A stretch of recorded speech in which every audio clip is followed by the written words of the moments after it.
السلام عليكم ورحمة من الله تعالى وبركاته، مشاهدينا متابعينا قناة أخبار الكرة اليمنية. في هذا الفيديو سوف نشارك معكم موعد وتوقيت والقنوات الناقلة لمباراة منتخب مصر الأولمبي أمام ناظره منتخب إسبانيا الأولمبي، وذلك في الجولة الثالثة والأخيرة ضمن أولمبياد باريس 2024. ولكن قبل ما ندخل تفاصيل الفيديو لا تنسى دعم الضغط على زر الإعجاب بالفيديو والاشتراك بالقناة مع تفعيل الجرس.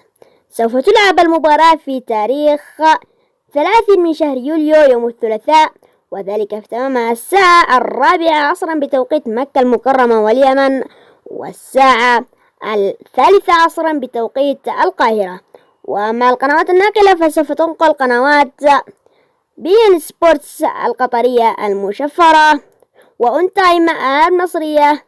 والسلام عليكم ورحمة من الله تعالى وبركاته. كل التوفيق للمنتخب المصري، والسلام عليكم.